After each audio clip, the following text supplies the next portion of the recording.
బంగాళాఖాతంలో ఏర్పడ్డ అల్పపీడనం వాయుగుండంగా మారింది. గత 48 గంటలుగా కురుస్తోన్న భారీ వర్షాల కారణంగా తీర ప్రాంతాలన్నీ జలమయమయ్యాయి. లోతట్టు ప్రాంత ప్రజల్ని సురక్షిత ప్రాంతాలకు తరలించడానికి జిల్లా యంత్రాంగం ప్రయత్నాలు ప్రారంభించినప్పటికీ కొన్ని ప్రాంతాలు జలదిగ్బంధం అయిపోవడంతో అక్కడికి వెళ్లడం కష్టతరంగా ఉందని జిల్లా కలెక్టర్ తెలియజేశారు. అయ్యా, గండిలో బడి కొట్టుకుపోవలసిన అలగా జనాన్ని ఆ రాంభూపాలవర్మ రక్షించి సరాసరి ఇక్కడికే తీసుకొస్తున్నాడట. తెలుసు, దానికి నేను సిద్ధంగానే ఉన్నాను పూజారి.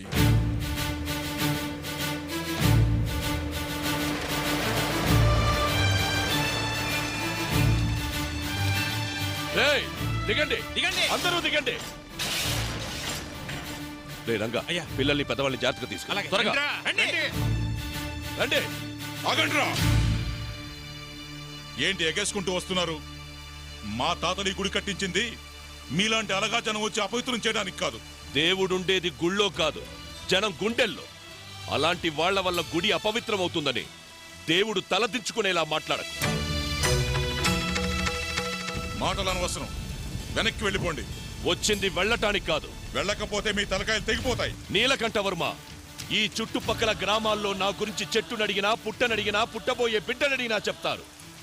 10 మంది చల్లగా ఉండడం కోసం నేను చావడానికైనా, ఒకరిని చంపడానికైనా సిద్ధమే. ప్రాణాల మీద ఆసుంటే అడ్డు తప్పుకో. మేమేం జాకెట్లు లంగాలు కట్టుకొని జడేసుకుని కూర్చోలేదు. రేయ్, వేసేయండ్రా.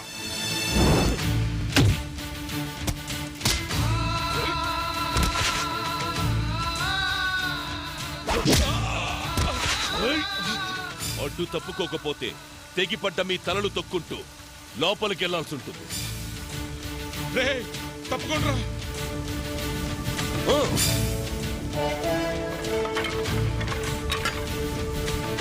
రండి.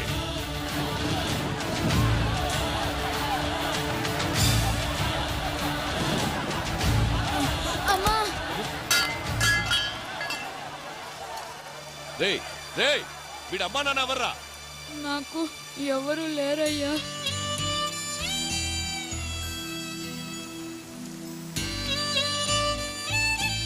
భయపడకు.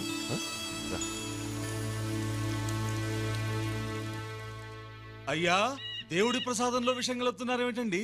తీరంలో తుఫాను ఆగినా నా గుండెల్లో ఉప్పిన ఇంకా ఆగలేదు పూజారి. అయితే ఈ విషయం ఆపుతుందిలేండి. ఆ రాంభూపాల వర్మ వల్ల నా పరువు పోయింది. ఈ విషంతో వాడి ప్రాణమే పోతుంది. వెళ్ళి వాడిని పట్టుకుంటారా.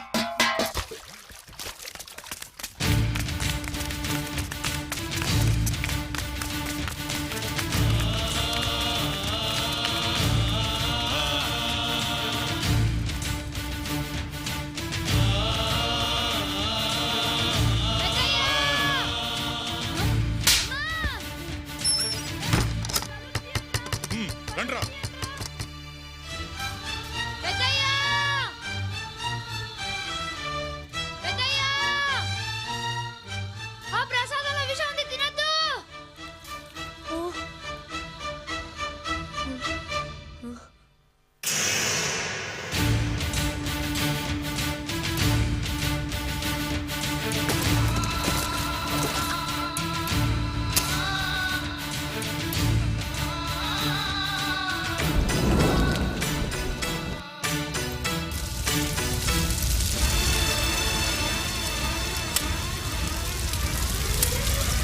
ఒరే రంగా, అయ్యా గుడి సట్టుకుందిరా. రేయ్, గుడి సట్టుకుందా, నీళ్ళు పట్టండి. ఏమండి, ఇలా జరిగిందేంటి? ఉండవా నువ్వు.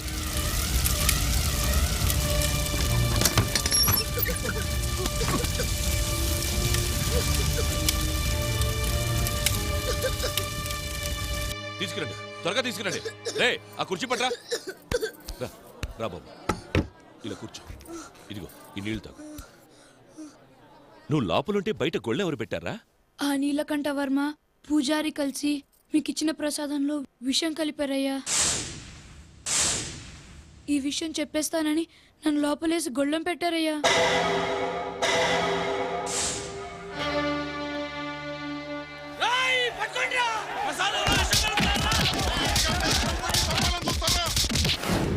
స్టేషన్కి వచ్చి కంప్లైంట్ ఇస్తాను ఇన్స్పెక్టర్. అలాగే సార్, వస్తాం. వెళ్ళిరా. వాళ్ళకి పెద్ద శిక్ష పడాలి. దేవుడు లాంటి మా అయ్యగారిని చిన్న పిల్లోడిని సంపాలని చూశాడు. గుడిసెకి ఆళ్ళు నిప్పట్లేదయ్యా, నేనే అంటించుకున్నాను. మీరు విషం తినకుండా ఎలా ఆపాలో నాకు తెలియలేదు. నువ్వు చచ్చిపోయేవాడివి కదరా. మీరే చెప్పారు కదయ్యా, 10 మంది చల్లగా ఉండడం కోసం ఒకరు చచ్చిపోయినా పర్వాలేదని. మా ఊరిని కాపాడారు. మీలాంటి ఆళ్ల కోసం వెనక ముందు ఎవ్వరు నేను చచ్చిపోయినా పర్వాలేదయ్యా. అంత మాట అనుకురా. నీకెవరూ లేకపోవడమేంటి, మేమున్నావురా. ఏమండి, వీణ్ణి మనతో తీసుకెళ్దామండి.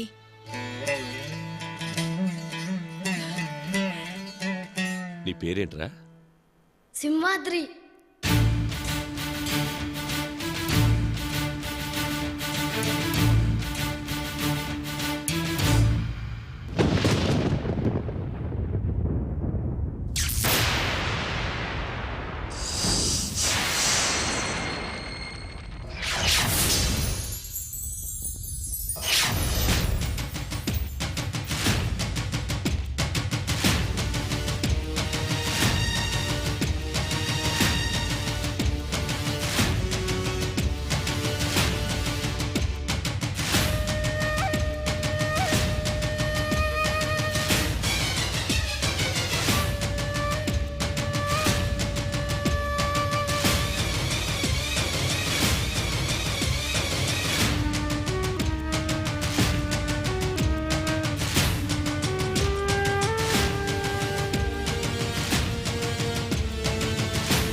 జానకి, ఎన్నాళ్ళుగానో సింహాద్రి అప్పటికి చేయించాలనుకున్న వజ్రాల కిరీటం ఎలా ఉంది? చాలా బాగుందండి.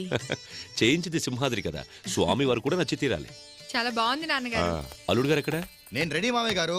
పంచ సర్దుకోవడంలో కొంచెం లేట్ అయింది అంతే. ఎల్లరికి వాళ్ళుడు కదా, సరుకు తక్కువ సర్దుడు ఎక్కువ. వాళ్ళు వింటారు.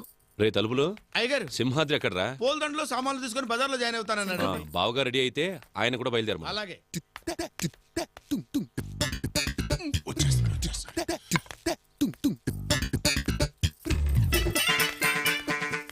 పిలకుండా వెళ్ళిపోతారండి. అబ్బాయారా, ఇప్పుడు నేను రాక తప్పదంటావా? ఇప్పుడు బావగారు గలంతం చేస్తే మరి తప్ప పట్టించుకునేట్రా. రారమ్మని రారమ్మ. అయ్యగారు, మీరు రావట్లేదా? వంటగది మీద ఒక అన్నేసి ఉంచండి. పాడు పిల్లొచ్చి పాలు తాగేస్తుందండి. ఇల్లు జాగ్రత్తండి. ఒకరు మమ్మల్ని పిలిచేది ఏమిటి? మేమే బయలుదేరుతున్నాం. మామయ్య గారు, పోలీసులు సెక్యూరిటీ లేకుండా ఇంత ఖరీదైన కిరీటం తీసుకెళ్లటం. మన సింహాద్రి ఉండగా సెక్యూరిటీ ఎందుకు? బావగారు, మీరు మమ్మల్ని అవమానిస్తున్నారు. పౌరుషానికి ప్రతీకలైన ఈ పింగళం వారుండగా ఆ సింహాలు సింహాద్రులు ఎంత? అసలు పవరు చూపించాలి అంటే ప్రతిష్ఠ ఉండాలండి. బావగారు, ఈ మాత్రం దానికి వంశాలు ప్రతిష్టలు ఎందుకు? మీరే తీసుకురండి. అలానండి. ఓ సెటమాగండి, ఏ ఆ కారు అయ్యగారి ఫ్యామిలీకి తమ వెనకాల కారు ఎక్కండి. ధిక్! పింగళం వారు పని వాళ్ళతోనా? ఎవరా కూతకు సింహాద్రి. అయితే పద. మనసేమో నీ వెనుకే తిరిగి